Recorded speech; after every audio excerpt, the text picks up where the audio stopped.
Hujan turun sejak pagi di desa Giriwungu. Angga dan Ayu, pasangan muda dari kota, memilih menikah di rumah peninggalan almarhum nenek Angga di desa terpencil itu. Mereka ingin suasana yang sederhana dan sakral, jauh dari hiruk-pikuk perkotaan. Tapi warga desa, khususnya para tetua, hanya bisa saling pandang diam saat mendengar kabar itu.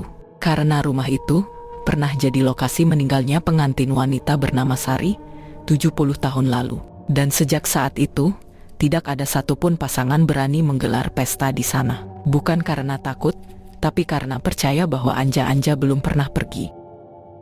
"Ayahmu nggak cerita soal rumah ini?" tanya Pak Slamet, tetua desa, saat menyalami Angga selepas akad. Angga hanya tertawa. "Ah, bapak saya skeptis soal hal-hal begitu, Pak." Pak Slamet tidak tertawa balik. Matanya menatap tajam ke arah kain putih yang tergantung kaku di pojok langit-langit. "Itu bukan dekorasi pesta. Itu penolak bala yang digantung diam-diam oleh warga semalam. Kalau kalian merasa ada yang aneh malam ini, jangan abaikan," bisik Pak Slamet. "Kalau dengar suara gamelan, jangan keluar kamar.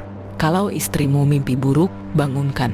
"Betul," kata Pak Slamet, selabu Lestari, istrinya yang juga dukun desa. "Ia datang membawa air kembang dan dupa. Kita sudah lama tidak menangkal Anja-Anja. Dulu, pernikahan terakhir di rumah ini, salah satu mempelai mati tanpa luka. Hanya matanya terbuka, dan kembang 7 rupa berserakan di dadanya. Malam pertama pun datang. Lampu-lampu padam. Bukan karena gangguan listrik, tapi karena selalu begitu setiap malam pengantin di rumah itu, seolah rumah menolak terang. Ayu merasakan dingin yang tidak wajar.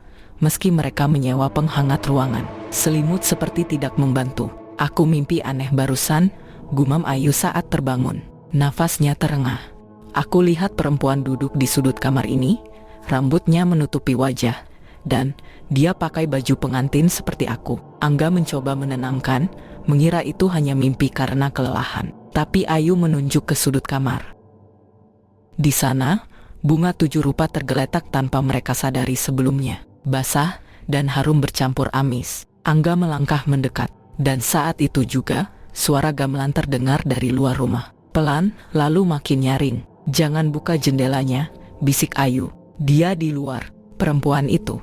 Angga berdiri diam, bukan karena takut, tapi karena ia juga bermimpi hal yang sama. Dan mereka tidak sadar, di bawah kasur pengantin, ada jejak kaki basah, satu arah, menuju mereka. Malam itu sunyi, tapi bukan sunyi yang biasa. Di luar rumah, suara gamelan terus mengalun lirih, seperti dimainkan jauh di dasar tanah, lalu mengendap naik ke sela-sela papan rumah kayu peninggalan nenek. Irama kendangnya lambat dan berat, seperti napas seseorang yang tertahan. Angga menutup jendela rapat-rapat, tapi aroma kembang setaman tetap menyelinap. Dan dari bawah ranjang, terdengar suara, isakan pelan, tangisan perempuan. Ayu meneguk ludah. "Angga, kamu dengar?" Angga mengangguk, tubuhnya kaku. Mereka sama-sama menoleh ke bawah tempat tidur. Tidak ada apa-apa, hanya lantai kayu gelap. Tapi isakan itu tetap terdengar, pelan, menyayat. "Ayu, kamu bawa bunga dari tas make up?" tanya Angga, ragu. Ayu menggeleng. "Enggak." "Terus ini bunga 7 rupa dari mana?" Angga menunjuk kelopak-kelopak yang berserakan di bawah lemari dan di pojok kamar. Salah satunya bahkan menempel di bantal Ayu. "Kita harus keluar kamar." "Jangan." Angga langsung menahan. "Kata Pak Slamet tadi, kalau dengar gamelan, jangan keluar." Namun suara tangis di bawah ranjang makin keras. Bukan lagi isak, tapi seperti jeritan perempuan yang tercekik. Dan ranjang mereka tiba-tiba bergetar. Pelan, seperti ada yang mendorong dari bawah. Seperti ada tangan-tangan yang menyentuh alas ranjang dari dalam lantai. Ayu berteriak. Angga menariknya ke sudut kamar. Ia mencoba menelepon Pak Slamet, tapi tak ada sinyal. Bahkan jam digital di meja pun mati, seolah waktu ikut tertahan di kamar itu. Mereka menyentuh gagang pintu, terkunci dari dalam, padahal mereka tidak pernah menguncinya. Sementara itu, di rumah Pak Slamet, lampu minyak bergoyang-goyang. Ia terbangun dari tidur, merasa sesak. Di luar, seekor burung hantu bertengger di pohon asem, menatap rumah pengantin. "Lestari, bangun," gumamnya pada istrinya. Anja-Anja sudah mulai menuntut. Bu Lestari membuka matanya, pelan, lalu bangkit mengambil kendi berisi air dari makam lama di belakang rumah. Air itu tidak boleh diminum manusia biasa, hanya untuk ritual penyegel kutukan. Waktunya buka naskah lamaran, bisik Bu Lestari. Pak Slamet membuka gulungan kain putih berisi tulisan tangan tua. Di situ tertulis, yang tidak menundukkan diri pada malam pertama akan ditundukkan. Yang membangkang adat akan diikat dengan air mata. Dan yang tak mengenal anja-anja akan disapa oleh tangisnya dari bawah ranjang. Kembali ke kamar Angga dan Ayu, getaran ranjang berhenti. Suara tangisan lenyap, tergantikan dengan keheningan mutlak. Terlalu sunyi, sampai napas mereka terdengar memantul di dinding. Tiba-tiba, Ayu menatap lantai. Matanya membelalak. Dari celah papan kayu lantai, muncul sesuatu. Jari-jari kurus, panjang, hitam, seperti tangan yang mencoba keluar. Dan lalu, sebuah wajah muncul dari celah itu. Mata membelalak, tidak punya bola mata, mulut terbuka, mengeluarkan suara lirih. Giliran kalian malam ini. Pagi tak datang di rumah itu. Langit tetap abu-abu gelap. Waktu seakan menggantung. Angga dan Ayu masih di dalam kamar, menyelimuti tubuh dengan selimut tebal, wajah pucat, tangan gemetar. Mereka tidak tidur, tidak bisa. Wajah itu, wajah perempuan tanpa bola mata, masih tergambar jelas di benak mereka. Dan dari bawah lantai, suara lirih itu masih berbisik, lamaran belum selesai, belum ada yang menyerahkan. Di sisi lain desa, Pak Slamet dan Bu Lestari telah mempersiapkan ritual darurat. Di atas meja kayu usang, terbentang naskah lamaran anja-anja, naskah kuno yang hanya dibuka saat ada pengantin yang nekat melanggar adat. Ini bukan cuma arwah penasaran, Slamet. Ini kutukan yang diwariskan, gumam Bu Lestari sambil menyentuh tinta merah tua yang telah mengering di atas naskah. Darah yang belum ditebus, janji yang dipaksa dilupakan. Pak Slamet mengangguk, kita harus ke rumah itu sebelum malam ini. Kalau tidak, anja-anja akan menuntut yang lebih besar dari sekadar mimpi buruk. Ia membuka halaman terakhir naskah, berisi kisah yang tak pernah diceritakan kepada generasi muda. Kisah Sari, pengantin pertama yang ditelan anja-anja. Tahun 1954, seorang gadis desa bernama Sari menikah dengan lelaki kota bernama Prabowo. Keluarga Prabowo adalah keturunan dukun pesugihan yang ingin lepas dari perjanjian lama. Pernikahan mereka bukan sekadar cinta, tapi upaya mengalihkan tumbal. Sari tidak tahu, ia hanya gadis polos yang jatuh cinta. Pada malam pertama, saat lampu padam, Sari mendengar gamelan mengalun. Ia melihat kain kafan tergantung di langit-langit, dan kembang 7 rupa tersebar di ranjang. Pagi harinya, ia ditemukan meninggal dalam posisi duduk, mata terbuka, tubuh dingin, dan senyum terlukis di wajahnya. Tapi itu bukan senyum bahagia, itu senyum paksa yang dipahat oleh sesuatu dari luar dunia ini. Konon, sebelum mati, Sari sempat berbisik kepada ibu mertuanya, "Aku sudah menikah 2 kali, Bu. Satu di dunia ini, dan satu lagi di bawah tanah." Sejak itu, roh Sari menjadi anja-anja, makhluk antara cinta dan dendam, antara pengantin dan tumbal. Bu Lestari menutup naskah, dan sekarang, rumah yang sama, pengantin baru yang sama bodohnya. Pak Slamet langsung bersiap. Ia mengambil kendi ritual dan minyak nyala putih. Kita harus ajak salah satu dari mereka baca naskah ini. Kalau tidak, anja-anja akan menuntut satu dari mereka untuk menggantikan pengantin yang dulu. Sementara itu, di kamar, Ayu terdiam, tapi tidak lagi gemetar. Wajahnya kosong. Tangannya menulis sesuatu di dinding dengan jari, seperti sedang menyalin sesuatu yang dibisikkan. Angga memperhatikan dengan ngeri. Ayu menulis dalam aksara Jawa kuno, padahal ia tak pernah belajar. Dan saat selesai, Ayu menatap Angga dan berbisik, "Aku tahu siapa yang seharusnya tumbal, dan bukan aku." Langit mulai memerah meski matahari belum muncul. Kabut menggantung rendah di sekitar rumah tua itu. Ayu berdiri menghadap jendela, tubuhnya kaku. Angga memanggil-manggilnya, tapi Ayu hanya bergumam, "Dia sudah di sini dari tadi." Di jari manis Ayu, cincin kawin mereka bersinar aneh, bukan kemasan, tapi lebih mirip perunggu yang tua dan berkarat. Angga menatapnya bingung. Itu bukan cincin yang ia belikan dari toko di kota. Warnanya berbeda dan seolah hidup. "Sayang, kamu nggak pakai cincin yang aku pasang semalam?" tanya Angga, panik. Ayu menatapnya pelan. "Bukan kamu yang pasang. Tadi malam, dia yang pasang." "Siapa dia?" Ayu menunjuk ke arah ranjang. Dan saat Angga menoleh, cincin di jemarinya sendiri juga berubah warna. Logamnya gelap, dingin, dan terukir simbol yang tidak pernah ada sebelumnya. Di dalam lingkaran cincin itu, ada tulisan kecil, Sari, nama asli dari perempuan pertama yang dikorbankan. Sementara itu, Pak Slamet dan Bu Lestari telah tiba di depan rumah. Mereka meletakkan kendi air makam di dekat pagar bambu dan menyalakan dupa hitam. Aroma khas, campuran menyan dan darah ayam kampung, mulai memenuhi udara. Jika dia sudah pakai cincin itu, artinya darah sudah dipilih, kata Bu Lestari. Tapi, kutukan ini tidak akan jatuh ke yang salah kalau kita bisa mengungkap siapa yang menanam janji leluhurnya. Pak Slamet mengangguk dan membuka kantong kulit tua. Isinya, foto tua dari tahun 1954. Tampak seorang lelaki muda, mengenakan blangkon dan jas pernikahan tradisional. Di sampingnya, Sari, pengantin yang wajahnya kabur di foto, seolah kamera tidak pernah sanggup merekam wujudnya dengan jelas. Dan lelaki itu adalah kakek Angga. Di dalam kamar, Ayu tiba-tiba tertawa lirih. Tawanya bukan milik Ayu. Aku bisa merasakannya sekarang. Tangannya di tanganku waktu cincin ini dipasang. Dia bilang, kalau kamu mau selamat, serahkan yang lebih dekat ke darah. Angga mundur perlahan, bingung, takut. Ayu, kamu bicara apa sih? Ini bukan soal cinta kita. Ayu menoleh dengan mata berkaca-kaca. Ini soal janji keluargamu, leluhurmu, kakekmu dulu yang menyerahkan perempuan itu sebagai tumbal. Dan sekarang, kamu yang harus bayar. Tiba-tiba, Pak Slamet membuka pintu kamar dengan cepat. Di belakangnya, Bu Lestari menyiramkan air makam ke ambang pintu. Aroma busuk langsung menguar. Ruangan menjadi lebih dingin, dan suara gamelan mendadak terputus. Ayu, seru Bu Lestari. Kalau kamu masih ada di dalam tubuh itu, dengar aku. Cincin itu alat penanda, tapi kutukan belum lengkap kalau belum ada yang menyerahkan namanya. Ayu tersentak, tubuhnya gemetar. Lalu ia berbisik, kalau gitu, aku serahkan namanya sekarang. Ia menoleh ke arah Angga dan tersenyum.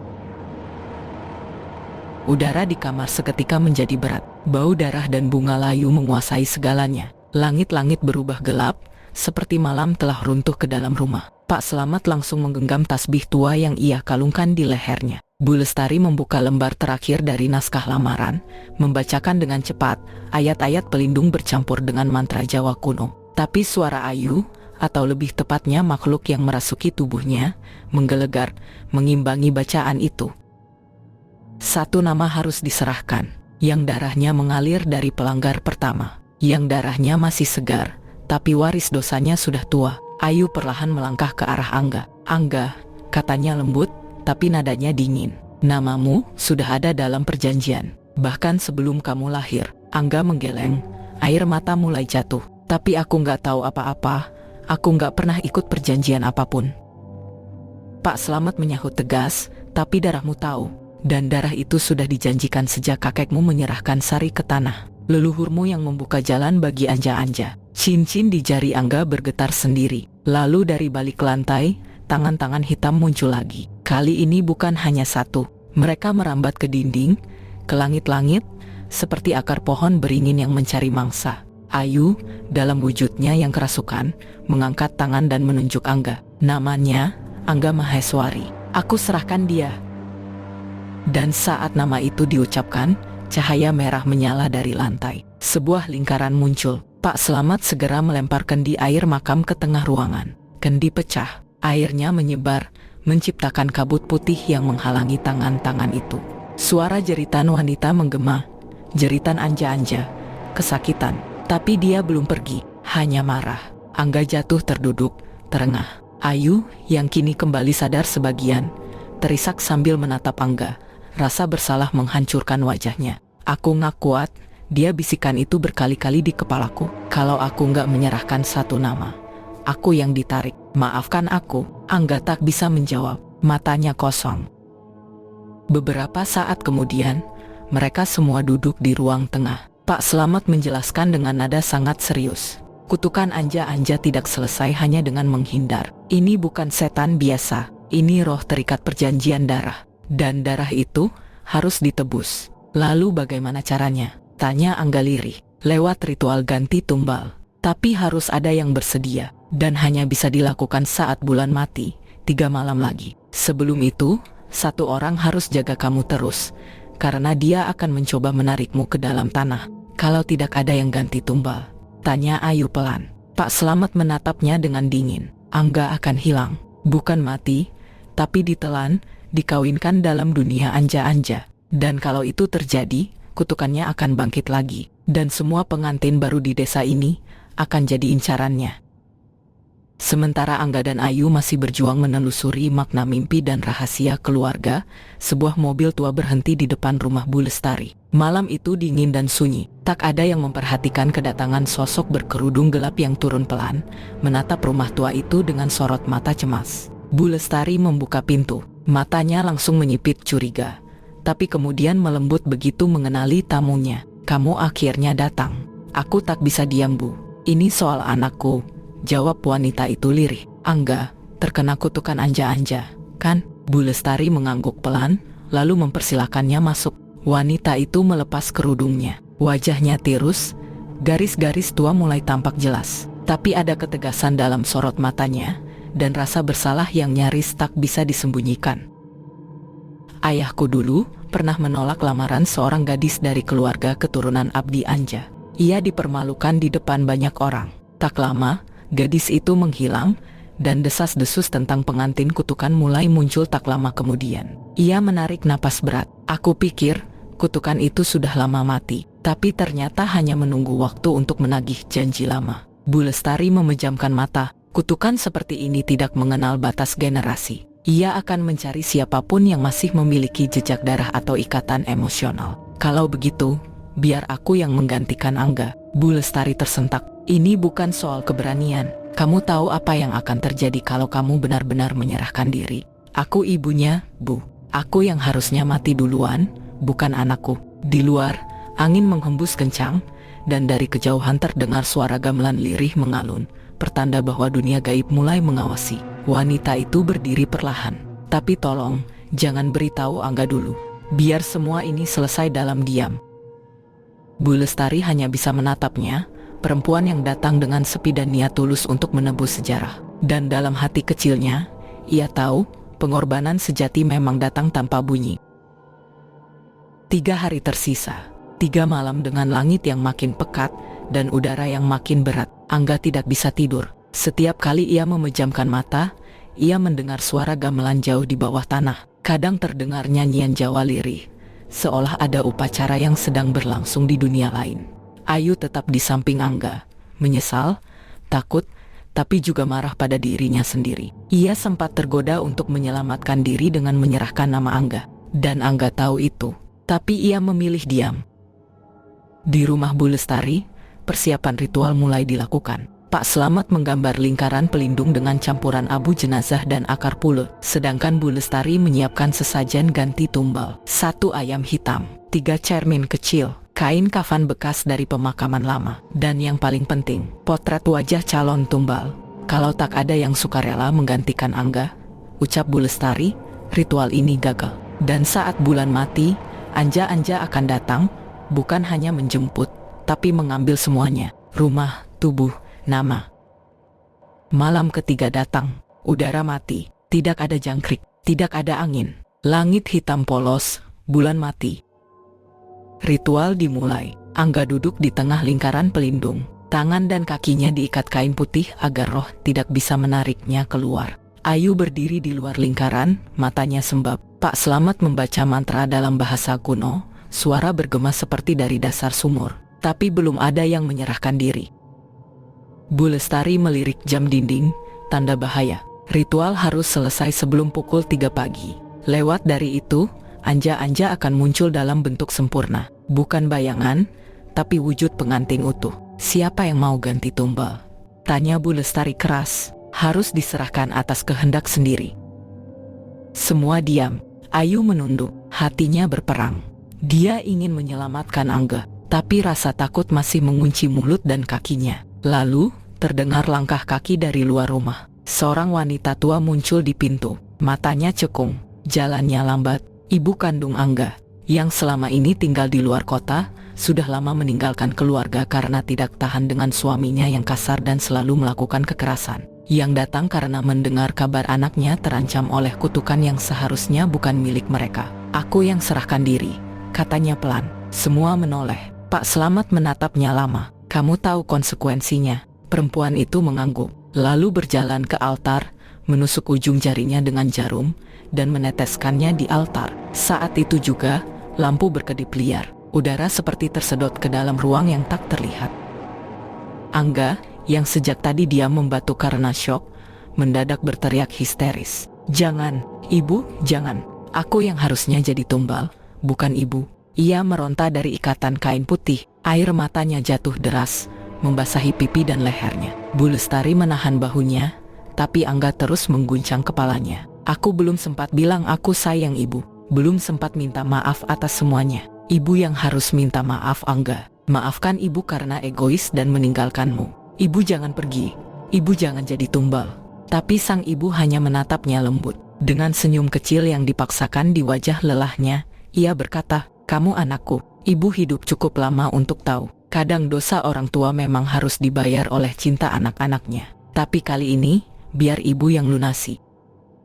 Lalu dari balik jendela, kabut menggulung masuk. Sosok Anja berdiri di sana, penuh, utuh, dan mengerikan. Wajahnya masih cantik, tapi kosong, seperti topeng mati. Ia menatap tumbalnya, lalu tersenyum. Dan seketika ibu Angga ambruk ke tanah, tak bergerak. Angga menjerit sekali lagi. Kali ini bukan karena takut, tapi karena ia tahu yang hilang tidak akan bisa kembali.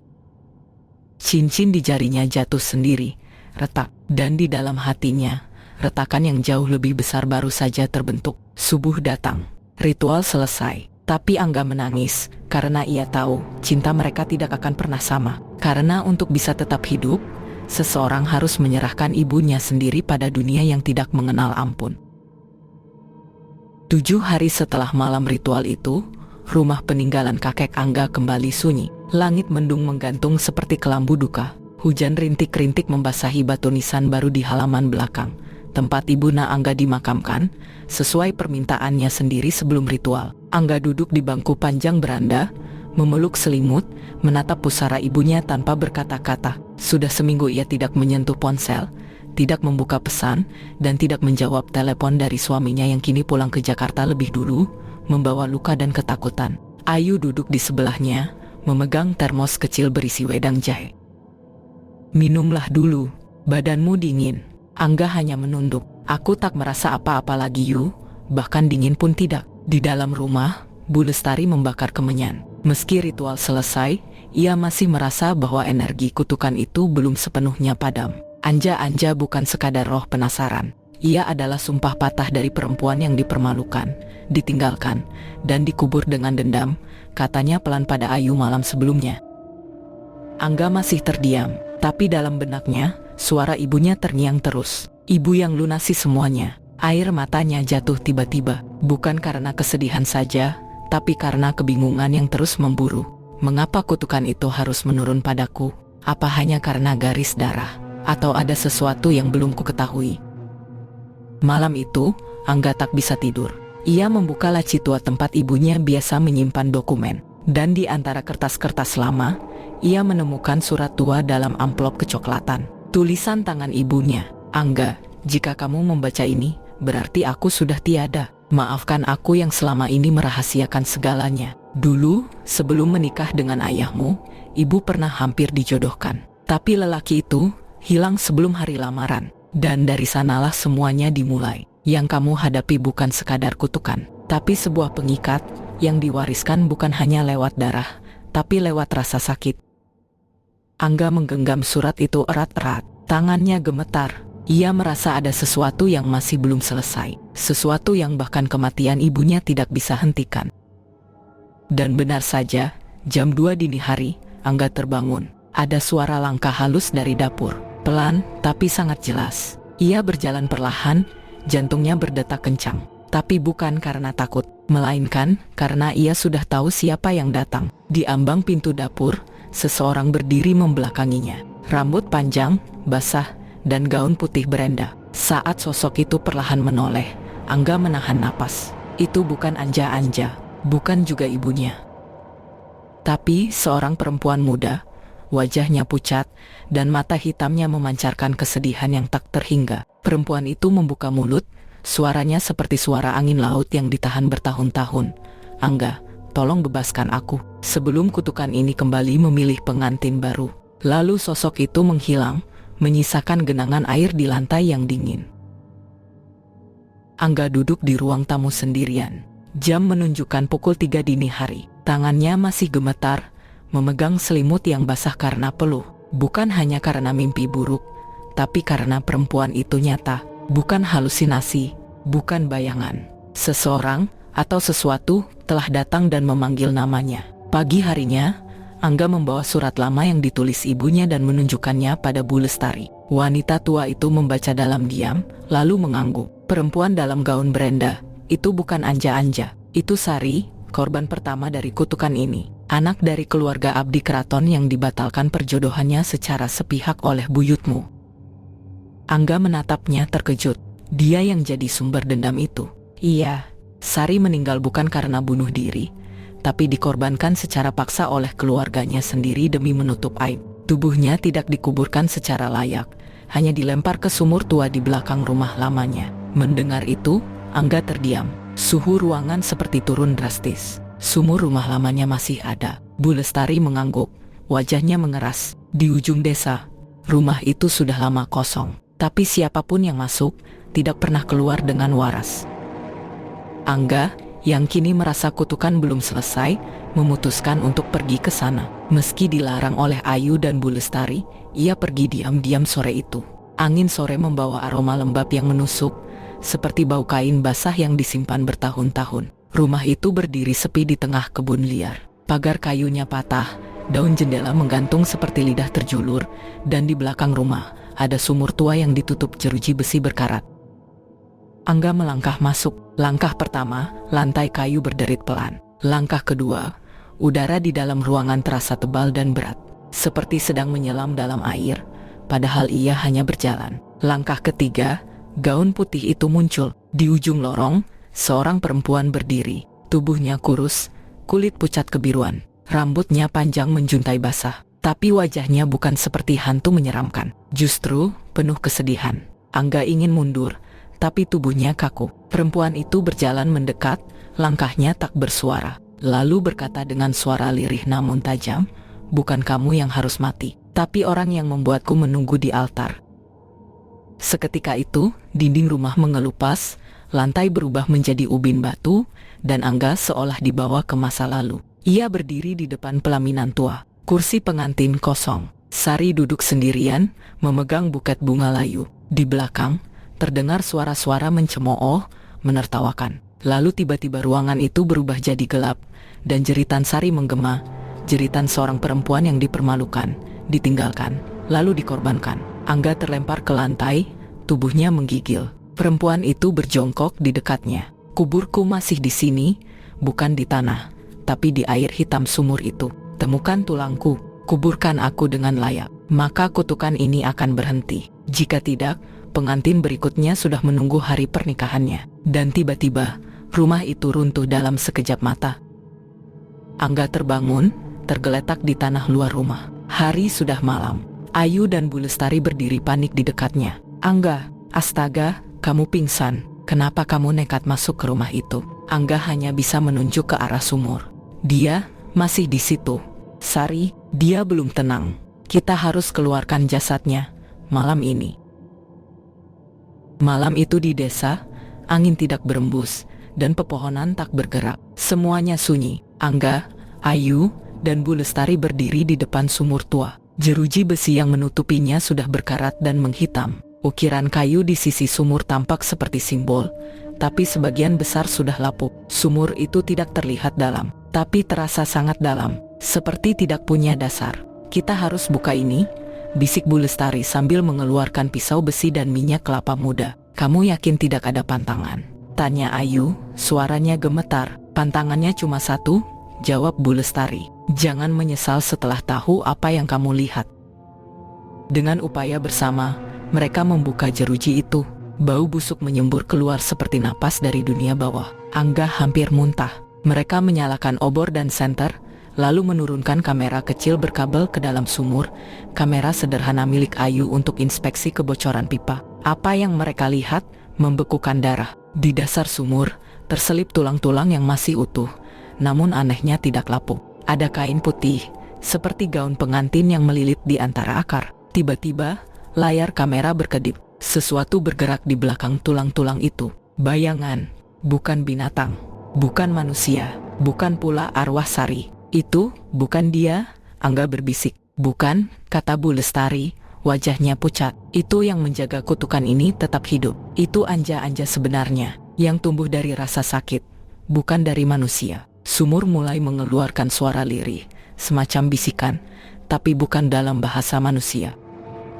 Tanah di sekelilingnya retak pelan. Air hitam mengalir keluar sedikit demi sedikit, dan dari kedalaman itu muncul kabut tipis seperti uap panas. Gali sekarang, sebelum dia naik, seru Bu Lestari. Dengan sekop kecil dan tali tambang, Ayu dan Angga menuruni sumur perlahan. Mereka mengambil tulang-tulang dengan hati-hati, membungkusnya dalam kain putih dan bunga kantil yang sudah disiapkan. Tapi saat mereka hendak naik kembali, tali mereka bergerak sendiri, ditarik. Ayu hampir jatuh, senter Angga terlempar, dan dalam kegelapan sumur itu, mereka mendengar suara nyanyian. Lagu Jawa kuno, liriknya tak jelas, nadanya seperti kidung pernikahan, tapi perlahan berubah jadi suara tangis dan erangan. "Angga!" teriak Bu Lestari dari atas. "Cepat, itu suara Anja-Anja. Dia tahu kamu mau mengubur asal kutukan ini." Dengan sisa tenaga, mereka naik ke atas. Saat tubuh mereka terangkat keluar, angin menerjang sumur, menerbangkan debu dan daun. Seketika itu juga, sumur mengeluarkan suara keras seperti raungan makhluk tak dikenal. Tanah di sekitarnya bergetar, dan dari dalam muncul tangan hitam kurus, mencoba meraih ke atas. Angga meraih botol kecil berisi air kembang 7 rupa, menyiramkannya ke tangan itu. Jeritan panjang menggema, lalu tangan itu mencair seperti lilin dibakar. Mereka lari dari sumur, membawa bungkusan tulang sari, dan malam itu, mereka menguburkannya di tempat yang layak, dengan doa dan air bersih. Tidak ada angin, tidak ada suara, hanya kesunyian yang akhirnya damai. Angga menaburkan bunga terakhir ke tanah. Lalu, sesosok perempuan berdiri di belakangnya. Kali ini tak menakutkan.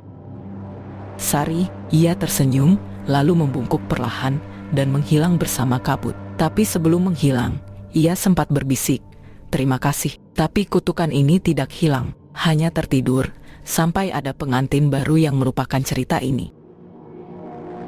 Beberapa tahun telah berlalu sejak peristiwa itu.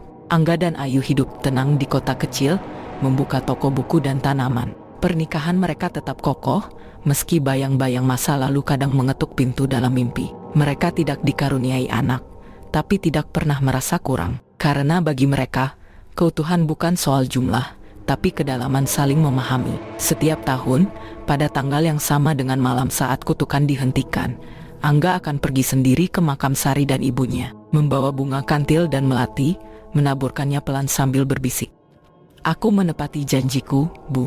Dan dia pun tenang sekarang.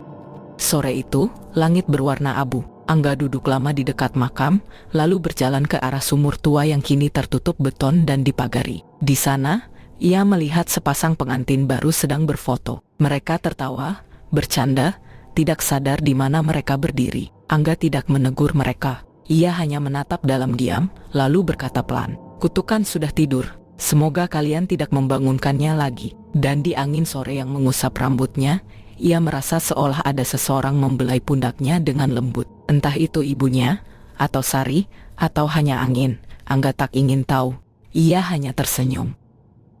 Karena hidupnya tidak sempurna, tapi utuh. Dan luka itu akhirnya tumbuh menjadi pelajaran.